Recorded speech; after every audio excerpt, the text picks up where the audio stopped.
Good evening, my name is Erica Bowles and I'm doing a reaction video to the documentary Aftershock that we were assigned to watch in our family and consumers, marriage and family relations class.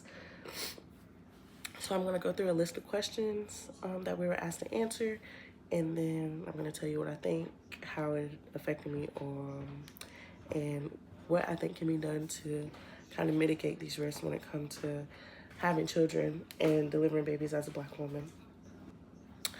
But my emotional reactions to the stories shared in this documentary were very strong.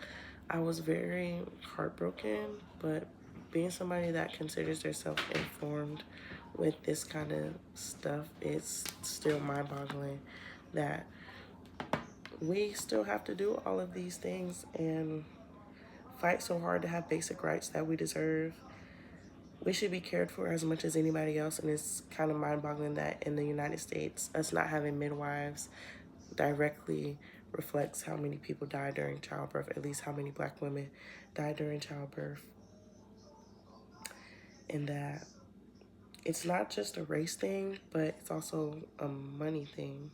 But I will get more into detail with that after I discuss the story. So Miss Shamani, her story was tragic. Well, honestly, all the stories are tragic because it said that I believe 60% of the deaths that happen in these hospitals, or at least in, I believe it was Indiana or Oklahoma, they were preventable.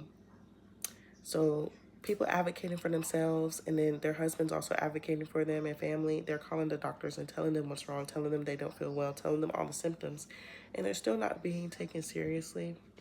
The House Committee on Oversight and Reform held a hearing on the U.S. maternal mortality rate on May 7th of 2021.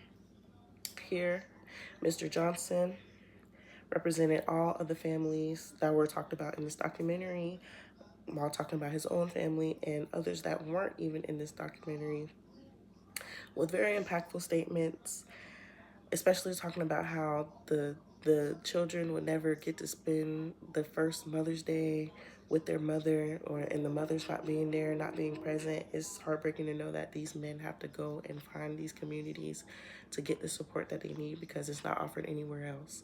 But that's what happens when things happen in the Black community. We tend to form together and be our own crutch and be our own help, be our own support system. We have to rely on each other because we cannot rely on anybody else except for ourselves. But that's why these people are fighting so hard to get these bills and things passed, because without it, we're still on our own. We're still stuck. And with the times that are upon us and forming and getting worse, it's going to be harder to continue to be there for each other while still taking care of yourself and your family.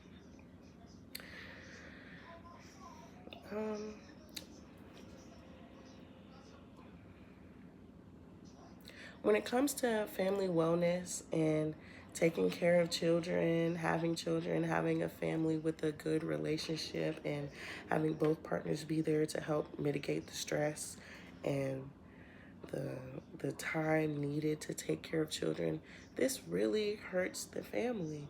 Like this really, like it's a stigma of Black fathers already not being present, but to think that we have to face another stigma of mothers not being present because their care wasn't taken seriously is honestly insane still to me, because we're facing so many different battles on so many different fronts. It's becoming outrageous, and that makes me so proud of Black people as a whole for all the things that we have been through and the things that we continue to go through to continue to be strong when it seems like this world was not made for us and it was made to be against us. We were made to struggle. It's very important that we continue to be our crutch and continue to be there for each other. So the solutions and changes that I would propose based on what I learned from this is that we need policies. We need laws and things in these hospitals and care centers. We need more midwives to be introduced into the health care world when it comes to taking care and delivering children. We need to keep a better record, and we need to take people's pain seriously. When people tell you their symptoms, this is when you do your job as a doctor or a health professional, and you go and you take a look at their records, and you look at the things needed and the requirements for someone to deliver a healthy baby, you compare the two. We need to stop forcing C-sections on people that really don't need them, when even though it would make you less money, because hospitals make 50% more when they do C-sections. I'm pretty sure that's what I wrote. Hold on. Let me. Yes, hospitals are getting paid 50% more for C-sections, but they cost less than natural births because of how long that they need the people to be in the hospital. But when people deliver their babies, it's not a rush them out and get the next patient in. Hospitals are fast care. Hospitals are not tending to all the needs of the woman like a midwife or a doula would, where you can lay in these beds and you can lay in these places and they monitor your health, ask if you're okay, they console you, rub your body, give you massages, things like this, make sure you're not stressed, give you all the help that you might need while you're trying to deliver your baby healthily and not have as many lasting effects or, in worst case scenario, deaths when it comes to having children. And yes, we just need to continue to still be strong as a community and advocate for these things as these families have done. So, yes, that was my reaction to Aftershock. It was a very beautiful documentary. I shed a couple tears. I made my significant other watch it with me. And he definitely had some choice words. And he almost told me that if the time ever come where we did have children, that we would have to adopt because good things happen to bad people, and he thinks that I'm a good person. So yes.